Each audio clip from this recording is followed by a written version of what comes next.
So that's it. Now I will leave the floor to Ulrich and Maria, our colleagues from Cepi. They are experts in circular economy and recycling.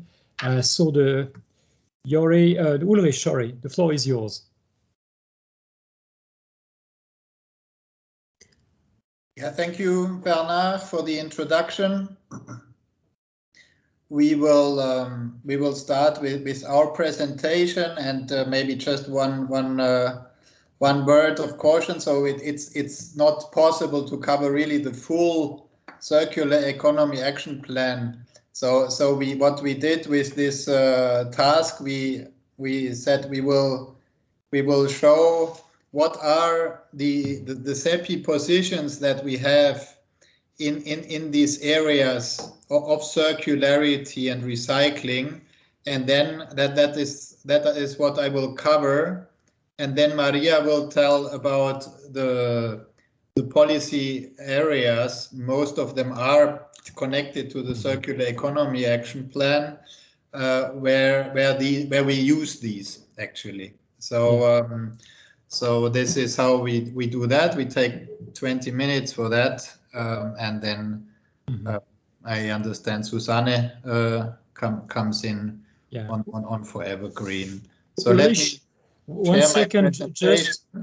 Ulrich, just 1 second. I forgot, to remind you about these competition rules. So as you are all, or most of you are competitors, it's very important, of course, to refrain from addressing any sensitive issues in your questions or make any statement that could refer to prices, market shares, investment, this kind of thing. So please behave so that we can have a good meeting and without any interruption, and no need to stop it. Thanks a lot, and sorry, Ulrich. Please go ahead.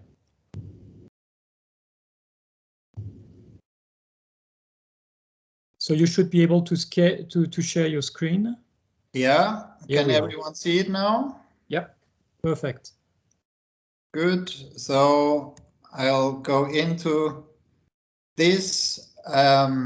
So first of all, reminder our recycling target and how we perform compared to it. We have it needs to be reminded what recycling is and how we measure this recycling rate with the European Paper Recycling Council. So excuse me, I have someone on the door. I hope someone else can open. We're all back in home office. So we really compare the recycling in the paper industry with the consumption, the paper and board consumption in Europe. So it's the loop paper back to paper. It's not about other uses. It's not about energy use. It's just paper back to paper. And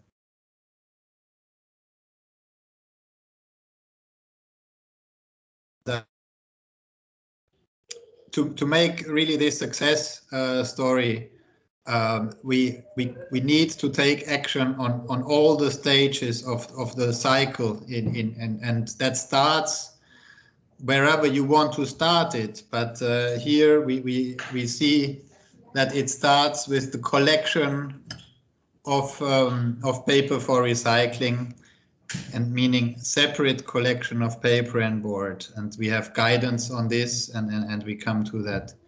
Then how is this processed in sorting centers, etc., to have the qualities that the paper industry can use actually again. And so there we have what some call the Bible of paper recycling. It's the EN 643 standard describing exactly what can be in these bales of paper for recycling and which cannot.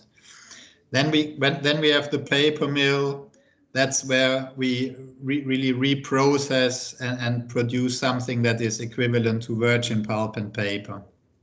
And then here in this process, it's of course also necessary that we have a strong demand in Europe and globally for this raw material, so that this cycle actually keeps turning. And then we have the production of paper and the converting of papers, where we need, of course, to make sure that these papers are produced and converted in a way that they can be collected, sorted, recycled again. And in the end, we have the consumer who needs to be well informed and get the right instructions to contribute to this cycle again, because a lot of this material ends up in households or in the public space, from which it needs to be collected again and start the next cycle. So one of the issues that will come up in the policy debates that Maria will then cover is recycled content, and the discussions on, is it necessary to have mandatory recycled content for some product categories, and here it's important to know that in paper we have monitoring the utilization rate, and the utilization rate is the utilization of paper for recycling compared to the total paper production. And that has been increasing constantly over the last 30 years. And today we are at about 56% in this utilization rate. That means that out of the fibers that are used in the paper industry, 56% is paper for recycling. So that's not exactly the recycled content of a certain product, because in paper for recycling you have a short level of non-paper components, etc. But it gives that indication that we have really a strong demand and uptake for this material. Then another policy process will be about collection, separate collection. Will it be in connection with the Waste Framework Directive? And here Cepi has also a clear vision on how this should look like in the future. So we see what is important, first of all, is that...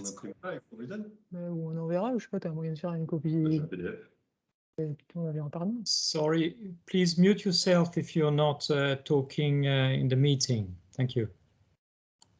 Thank you, Bernard. So where we have really, first of all, paper and board is separately collected from residual waste, but also from other recyclables like plastics and metals, to avoid cross-contamination. And then we see the future really in a two-stream approach, where we have one stream that goes through a regular paper and board bin, which is for monomaterial and for paper-based composites if they are recyclable in standard paper recycling processes, and where we don't have food residues or only light stains. And that is a collection and sorting that is economical through the value of the material that is obtained, and that will be recycled in standard packaging recycling mills. And then we have a second stream, which today still is mostly a part of a mixed recyclable stream, where we have rather, on the one hand, paper-based composites, but then also monomaterials that come with food residue, which have to be processed in a more special way with longer pulping times and other equipment, so that we can turn them back into paper, which have maybe less of a value, and therefore the EPR schemes and need to step in to make sure this collection is also viable, and that this material gets to paper mills that can actually use them again. I talked about this, so we have, this is the publication that goes with that, giving some examples like what kind of product types, how do we want to collect them, and into which grades of paper for recycling are they transformed. Then, if we go to the other side of the cycle, we have published 2 years ago recyclability guidelines, and that is a document that is needed because there is, especially in connection with the revision of the packaging and packaging waste directive, there is this discussion: how will it be possible to make sure all packaging is either reusable or recyclable? And so we need to have more guidance on to make sure really packaging is designed in a way that it's recyclable again. That is why Cepi, together with converting associations, FEFCO, SITPA, ACE, have issued this guidance document that shows what is eco-design and what is eco-management. And eco-management is what I talked before. It's collection, it's the sorting, it's these parts of the chain. And then the eco-design is really in how do you design that product so that it will be recyclable again. And so this document gives them guidance on laminates, on what kind of adhesives to use, what kind of inks and coatings to use, and on chemicals, special papers. That guidance is more of an approach to say, do this, you will increase the recyclability, but it's not yet an evaluation. Is it recyclable or is it not?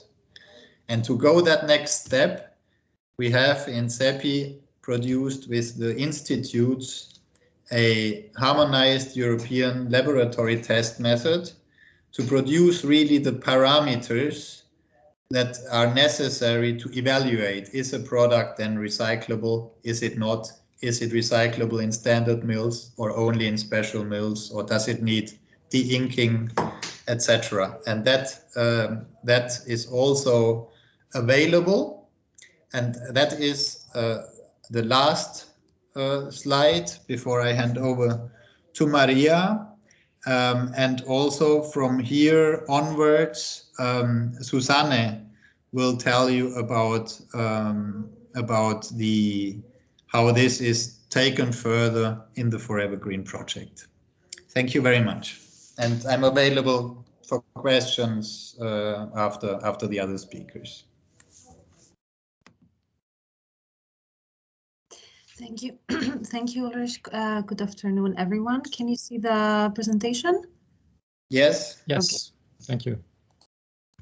So let's begin with a brief legislative update on developments related to waste legislation.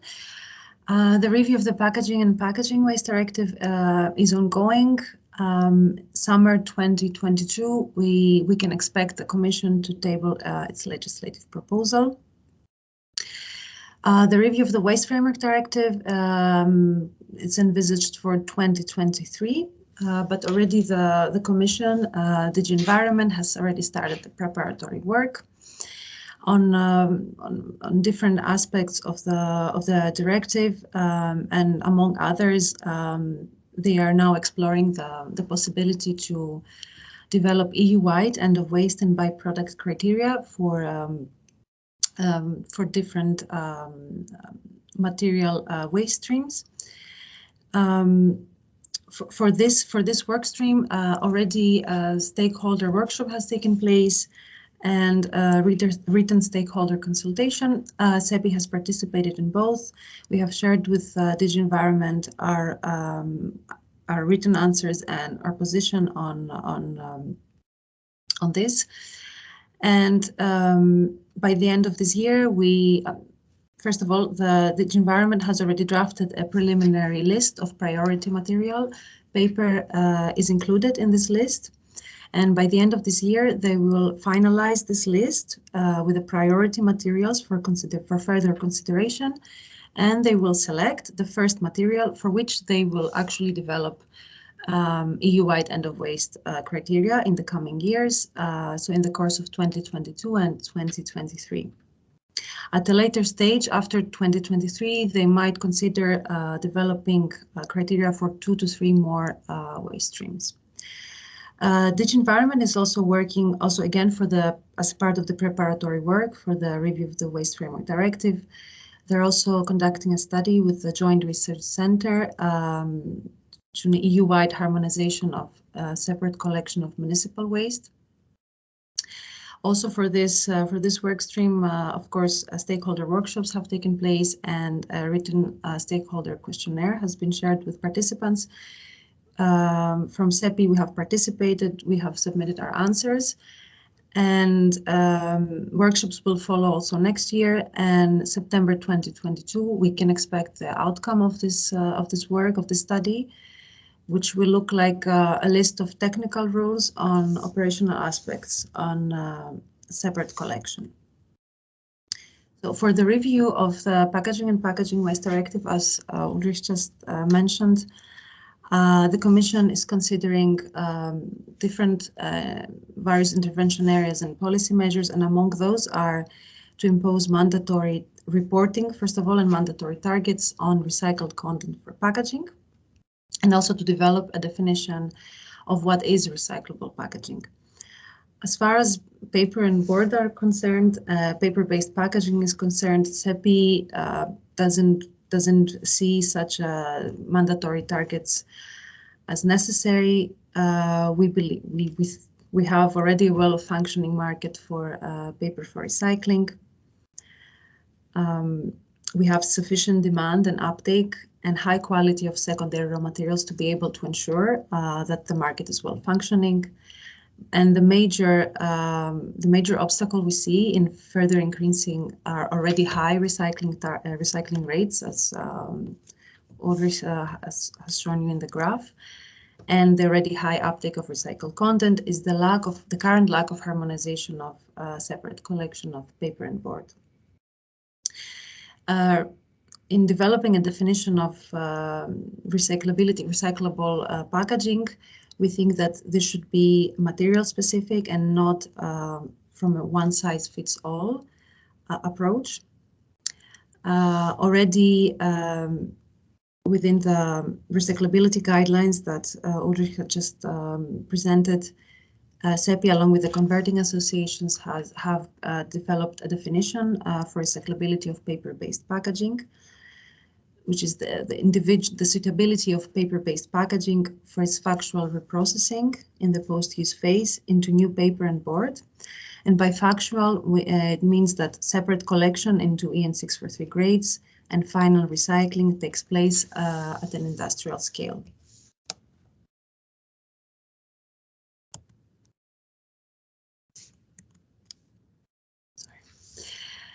Also, as mentioned, DG Environment is exploring the feasibility of developing EU-wide end-of-waste criteria for different materials. And for paper and board, Cepi does not see such an application as necessary. We don't think it's the appropriate regulatory tool to further increase the quantity and quality of paper for recycling. We see that the key in achieving recycling targets set by EU legislation is by further increasing the collection of paper for recycling. Nevertheless, in the case an EU-wide application of end-of-waste status is developed, we believe that certain criteria should be met.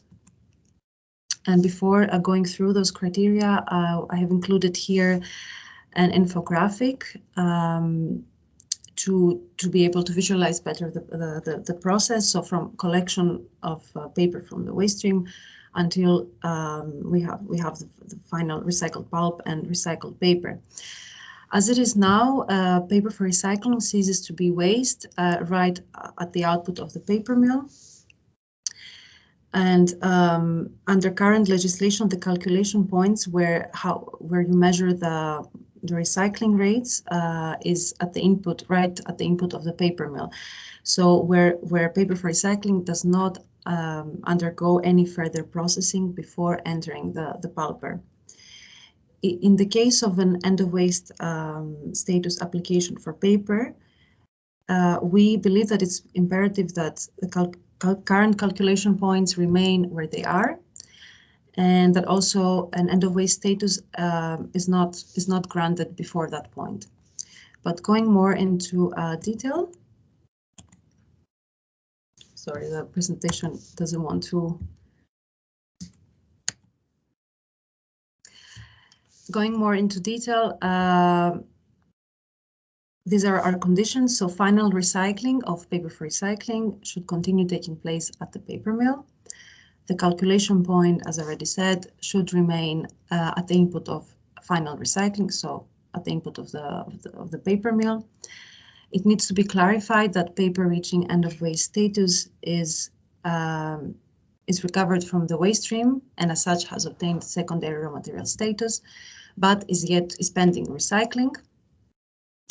Also, paper for recycling can only cease to be waste, can only be granted end-of-waste status only if it complies with quality specifications of the EN 643 and is sent directly to the paper mill for final recycling. This should be declared by a statement of conformity issued by the sorting facility. And a quality management system should be in place to verify that paper for recycling with end-of-waste status complies with the EN 643 and product-related legislation. And last but not least, we view separate collection as a prerequisite for an end-of-waste status. So end-of-waste status can only be achieved for paper for recycling originating from separate collection. And when we say separate collection, as Ulrich already explained, we don't mean only from residual waste, but from other recyclables as well. So that was the last slide for me, and I guess thanks a lot. Thanks a lot, Maria. My screen is stuck, Bernard. Okay. Maybe okay, but it was your last slide, right? Yes, but I cannot stop presenting. Oh, okay, don't worry. Thanks a lot, Maria and Ulrich. We have, of course, a few minutes for questions to any of them or both of them at the same time. Please raise your hand if you have a question, and we'll do our best to answer your question.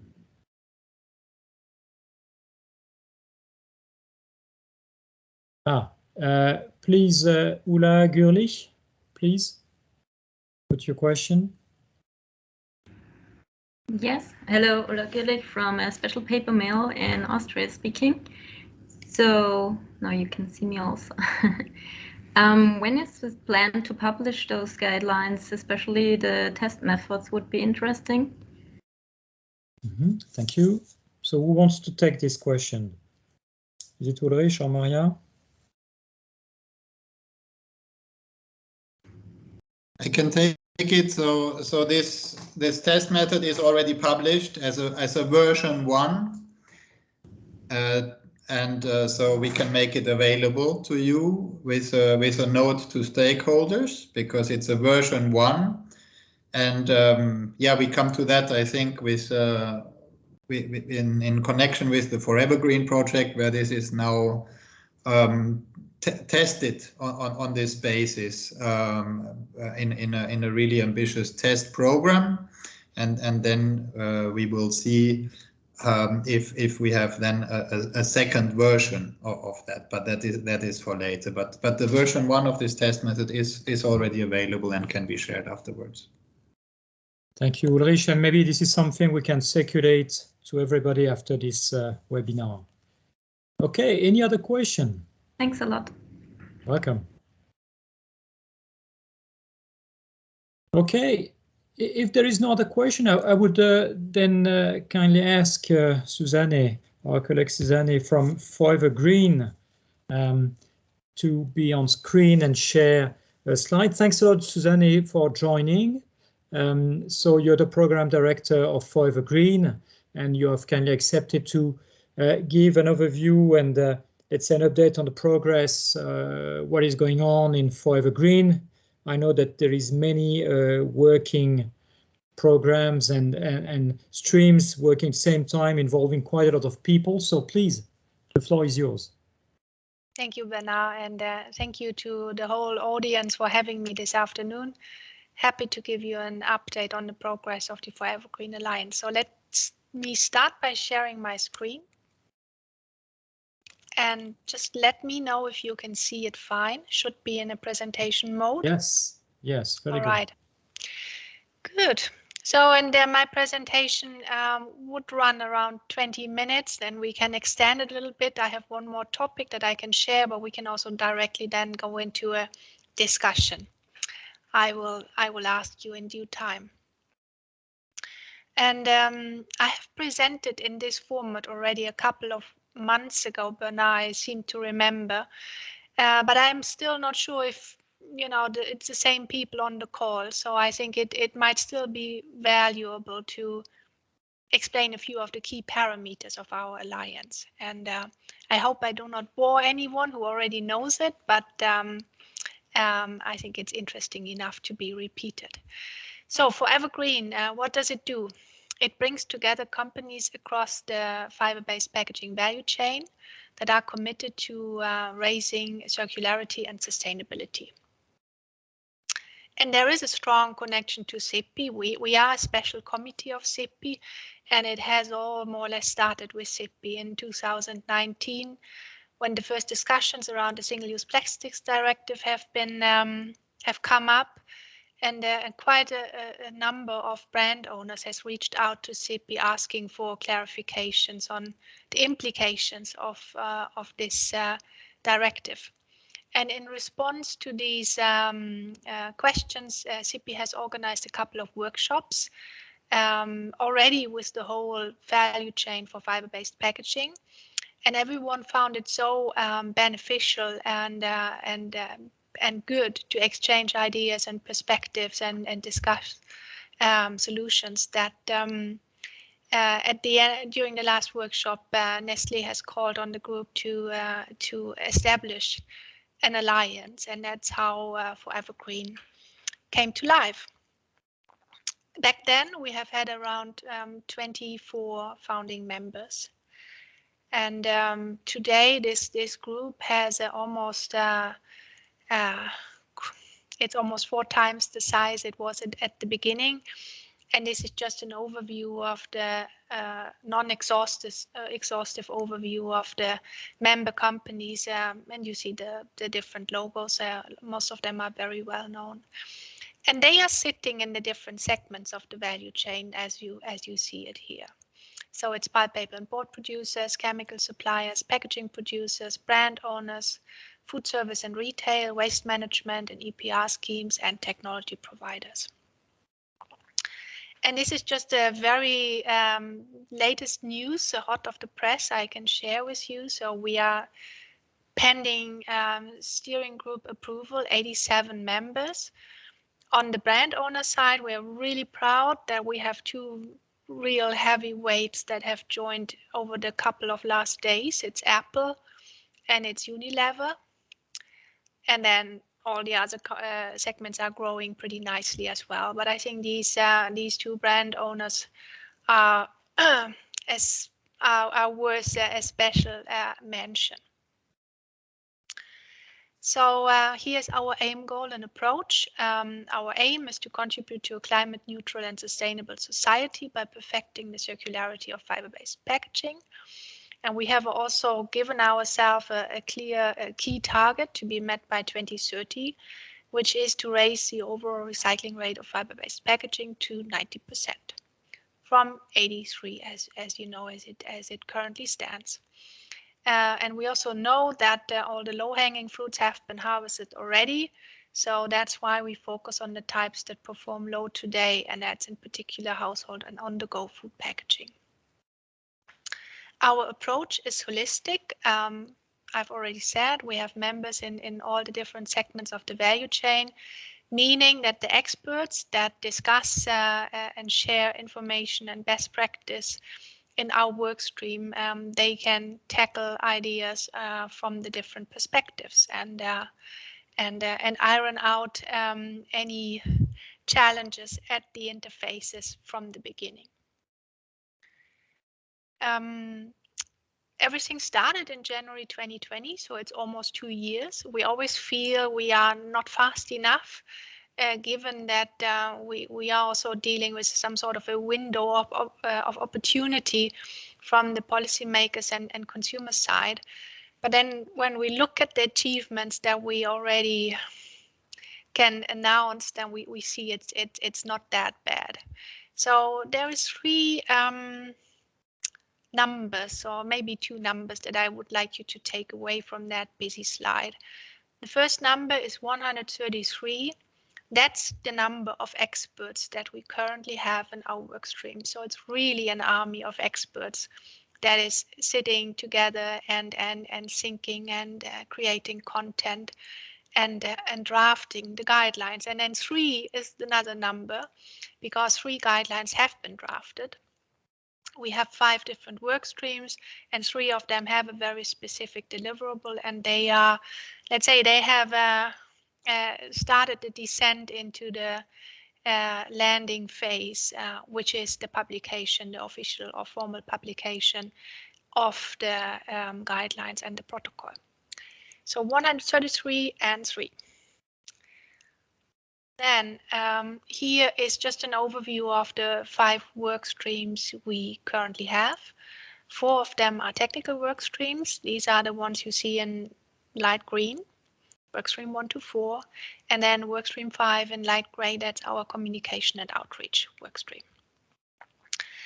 Work stream 1 to 3, they are all named after their deliverable, I mean at least 1 to 3. Workstream 1 is creating a recyclability evaluation protocol. Workstream 2 is creating circularity by design guidelines to help packaging designers implement the idea of circularity for any fiber-based packaging that they might design. And Workstream 3 is looking into guidelines for improved collection and sorting of fiber-based packaging. And then we have our innovation work stream, which is set up a little bit differently. There we have 3 different sub-projects running since last November. And one of the sub-projects, for example, is looking into novel sorting technology for barrier-coated fiber-based packaging. So now let's dive into the different work streams, and let's take the right order, starting with workstream 1, the recyclability evaluation protocol workstream. And that's the mandate and the scope and the setup. All the work streams are set up in the same way. We do have an external consultant that is taking care of all the facilitation and administration, compliance side, so there's a lot of work behind the scenes. In this case, we also have a technical advisor, which is PTS. And then at the same time, we do have company representatives as co-leads. And in this very specific case, we also have Ulrich, my colleague, who has already, all of you know, and he is in there in order to make a good connection to the harmonized European test method that was already discussed today. So yeah, the objective is to develop a standardized, publicly available fiber-based packaging recyclability evaluation protocol, enabling relative and granular rating of fiber-based packaging products from a recyclability perspective, and thus feeding into the development of the design guidelines. So it is something that's really is equivalent to entering uncharted territory. And the Cepi test method was, let's say, the starting point. And then quite an extensive test strategy has been set up.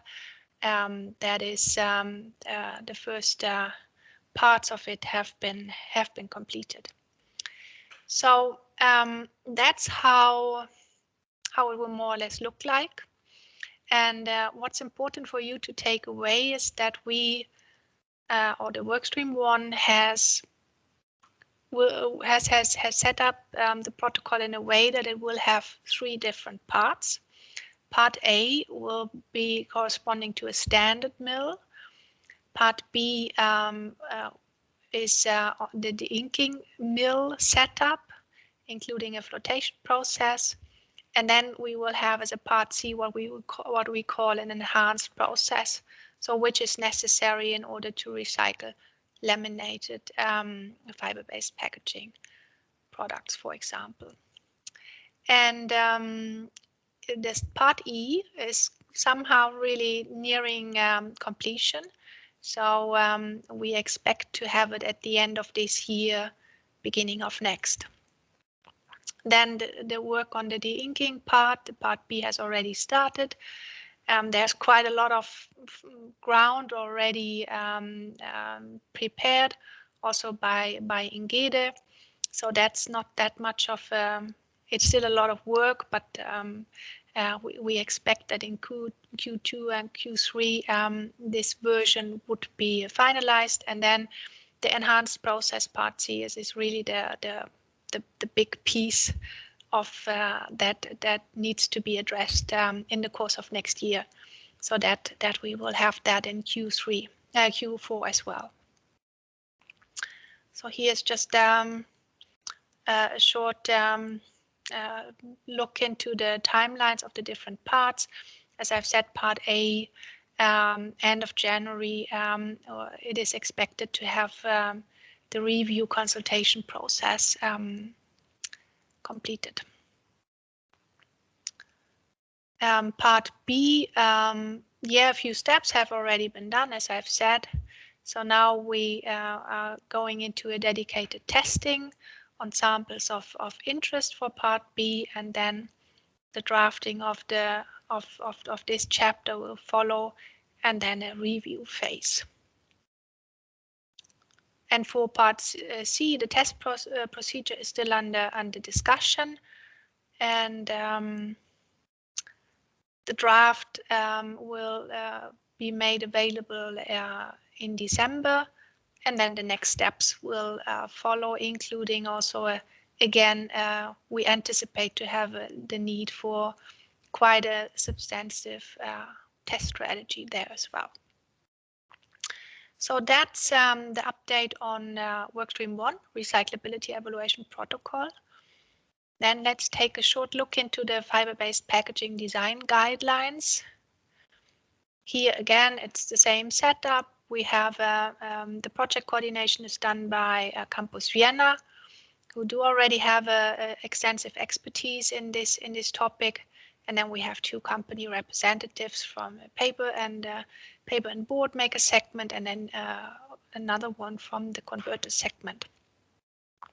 And here the objective is to identify best practices and draw up guidelines for the design of fiber-based packaging to raise its recycling rate. This is pretty advanced, so we have already the 3rd draft. It's a very comprehensive document, and we are looking forward to finalizing the review phase and expect it to be ready for publication in Q1 2022. What's important to be said is that the Workstream 2 guidelines right now, they are based on expert opinion from the different experts in this workstream. Once the results from Workstream 1 will be available, they will be incorporated in the current version, and then version 2 will be published. We just found it important to go ahead with publishing our first deliverable, and instead of waiting until everything is fully complete. Then Workstream 3, fiber-based packaging collection and sorting guidelines. Again, here we do have an external consultant as a project coordinator, and then we have 3 co-leads from the converter segment and the paper and board maker segment. Here the objective is to identify best practices and draw up guidelines for the collection and sorting of fiber-based packaging to raise its recycling rate. Here as well, there is it's very advanced. The draft guideline is already in. It's not in the first version. I think it's the 3rd version right now, It is currently discussed in the expert group. A few, let's say, controversial positions need still to be reconciled, and this is expected to take place by mid-January. And then most probably a shorter version of the actual guidelines, which is a very long document again, will be created for publication, and then the longer document will serve as support material. So now the fiber-based packaging innovation workstream 4. Here also we have the same setup. VTT, the Finnish Research Institute, is doing the project coordination.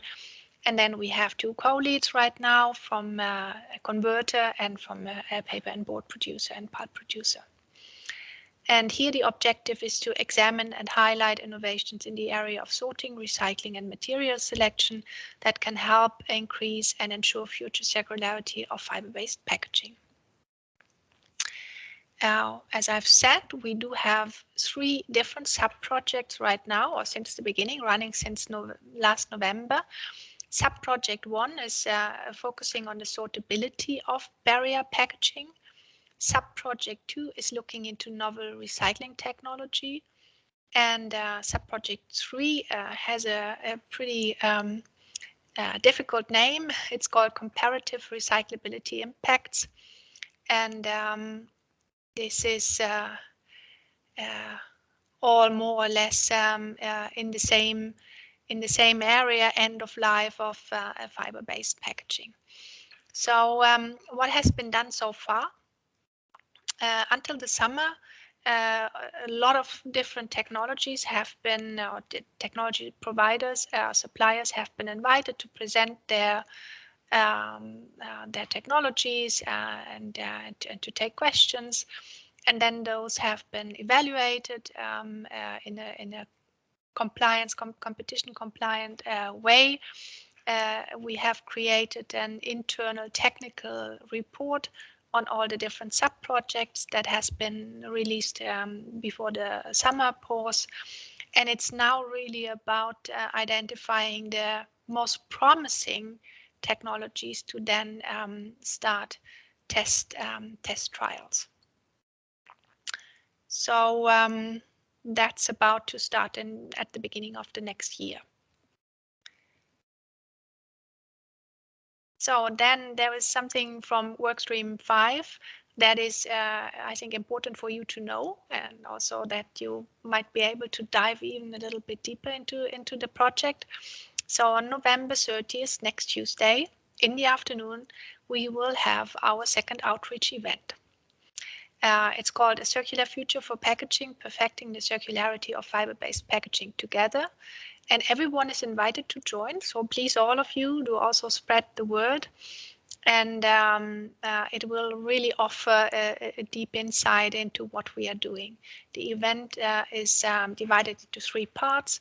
Part 1 is setting the scene. So it's about 4evergreen, its ambition and progress, and how it fits into the big picture of the European Green Deal.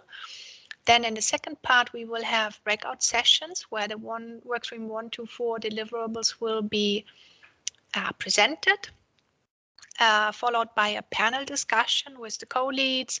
Then another 4evergreen member that's not directly participating in the workstream. But what's really interesting is that we do have a challenger for every one of these workstream deliverables. So someone from the outside world who has a huge interest in the deliverable and might also say what we have done fine, and where we might still fall short in order to even improve what we are doing, or the guidelines and the protocol. And this will all be followed by an outlook into 2022. So if you are following us on LinkedIn or Twitter, you should be able to register. If not, just start following us. So 46, but now we could stop here, or I could, if there is interest, I could talk a little bit about what we are planning going ahead. So Okay, thanks a lot, Susanne, for this very comprehensive overview of 4evergreen project and telling us where you are in the various work stream. Now it's time for you, if you have any question to Susanne. So raise your hand. It seems that people have been first very impressed by all the work done, because it's very impressive, especially the figure about 1,000 meetings. I mean, I'm far from there, hopefully, maybe in the future, Yeah. but let's see. Well, then maybe you can go ahead if you have additional thing you wanted to talk about, please. Yeah, well, I will do so. And let me just see that I can get this smaller. All right, so strategy going forward. What's important to know is that for Evergreen in the beginning, the concept was to have to create a project that has a lifetime of 2+1 years. So until the end of 2022. The idea back then was that once 4evergreen would have come up with its solutions, then the mission would be accomplished and we could close the shop. Now two things have happened. Although we are fast, we are not as fast as we thought, because still a lot of roadblocks blocks have come up. As I've already said, it's still uncharted territory. We are growing, we have to blend people in. A lot of questions are coming up that have already been answered. So it is really, we are fast, but we are not as fast as we would want it to be. At the same time, people do take a passion and an attachment for Evergreen. So everyone who is part of that project is slowly but surely experiencing the incredible value it brings to every member company. So the appetite for going further is slowly but surely growing. And that's why we thought, well, now it's time to think about it. Do we want to stop at the end of 2022, or is there room for more? And based on this question, we have established the so-called Strategy Task Force 2.0. Why 2.0? Because we have already had one Strategy Task Force 1.0 in autumn 2020 that was looking into this fact base that we had prepared with McKinsey in the first 6 months of the existence of 4evergreen, and has then shaped the technical work stream. So it's a bit of a second level strategy task force. And they have started working in August, and just November 9th, so it's really fresh. They have presented 10 recommendations, and all of these recommendations have been approved. So I think that's really great. And I do not want to bore you with all the recommendations, but here's just the executive summary. So the overall goals of 4evergreen are still valid, so there is no need to revise, which is a good news. Then our first priority is to achieve the mission accomplished for the planned workstream deliverables, and thereby concluding 4evergreen phase 1. And then it was suggested to start planning a so-called 4evergreen phase 2. And this phase would start when the planned workstream deliverables are ready. And then at the same time, we want to focus. We are growing, so we have a lot of interest from the outside without doing much. But now we want to become a little bit more active and fill the gaps where we see it. So we want to have an even more balanced membership. This means we want to attract more companies from the waste management EPR scheme side. So that's where we feel we are still a little bit lagging or lacking. And then we will have a very strong focus on stakeholder communication and engagement. That's why we are also so keen on starting with the publication of the first guidelines. Oh, and this is just a kind of a visual view on where we are heading. So 2020 4evergreen was launched. 2022 we expect finalization of the workstream deliverables. Then in 2023, the 4evergreen phase 2 would be launched. To make sure that we meet our intermediate targets by 2025, and then our overall key target of 90% by 2030. And I think that's really it. Thanks a lot, Susanne, for this very interesting slides. I don't know whether there is any question here. At least I have one. You said, okay, it's important for us to keep a balance between, in terms of membership. I mean, we have quite a lot of companies in this specialty paper working group. Does it mean that there is still room for some paper companies to join, specialty paper companies? Yeah, sure. And then while preparing for this meeting, I took a look at you know, who will be attending, and I was happy to see that quite some of our members are in this call. But on the other hand, there is also others who haven't reached out to us yet. And I would really like to invite everyone that has an interest or might consider joining to do so. Just send me an email or send it to Bernard, who will forward it, and I'm happy to take an introductory meeting. I'm having these meetings at 5 to 10 times a week. Yeah, I'm sure you have already very good experience in handling this. So at least it's quite clear for companies on the call who would like to join, please contact either Susanne directly, or you can go through me. Is there any question to Susanne before we come to an end? Or a comment? Yeah, of course, it can be comments, suggestions. But you see, I mean, it's quite a lot of work that has been already done, but I mean, inputs is always welcome. Okay, thanks a lot to you, Susanne. Then I will just share one or two final slides, and then we will close the webinar. Thanks a lot to Susanne and also Ulrich and Maria. Of course, you can stay with us, but it's just one last slide I would like to share with you. So now I have to select the right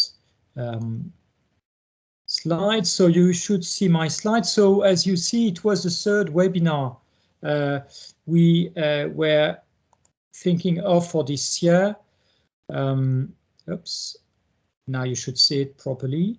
Okay, we will have to think about 2022 in terms of topics. We would like to go ahead because there was, I think, a good feedback regarding these webinars. And of course, here you are the best place to tell us the topics you would like to see addressed during these webinars. We are thinking about having one in May, March, maybe one in June, and then another one in October. You will see that Specialty Paper Working Group will meet in May in connection with the Smithers Conference, and then maybe in September with the FARPAC Conference, or maybe together with the Paper and Beyond Conference in November. But once again, I mean, you have to tell us the topics you would like to see addressed, but as said during the last meeting, it's of course important for us, Cepi, to give you all the information in due time so that you can book the day and hour. But the other thing is really for you to tell us not only the topic, but the kind of expectations, because topics can be quite complex and there are many aspects to be addressed. So it's about your wishes, what you really want to see addressed. So we will come back to you with an email first with all the presentation you have seen today, and there is a possibility of having also the recorded version. Some more information about the 4evergreen project, and also about the test method mentioned by Ulrich and Maria, and then we will consult you for next year webinars. I think that's the end of it. Thanks a lot for joining this event, and have a nice afternoon. Bye-bye.